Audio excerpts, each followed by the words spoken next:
ઉનાળો ચરમ ઉપર છે અને છોટાઉદેપુરના બોડેલીમાંથી પાણીના પોકાર સંભળાઈ રહ્યા છે।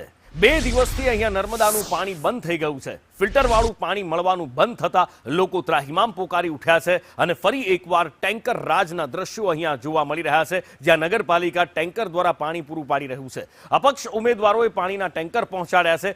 લોકોને પીવાના પાણીની મુશ્કેલી પડી રહી છે, ત્યારે નગરપાલિકા પાસે બીજો કોઈ વિકલ્પ જ નથી અને લોકો રોષે ભરાયા છે।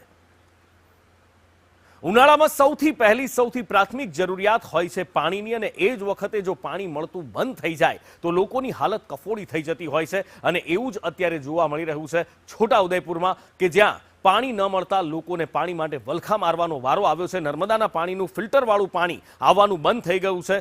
કોઈ ફોલ્ટ થયો છે એના કારણે બંધ થયું હોવાનું કહેવાય રહ્યું છે, પણ પાણી લોકો સુધી પહોંચાડવા નગરપાલિકા પાસે કોઈ પ્લાન બી છે જ નહીં। બોડેલીમાં અપક્ષ ઉમેદવારો જે હતા એ અત્યારે લોકોને ટેન્કરથી પાણી પહોંચાડી રહ્યા છે।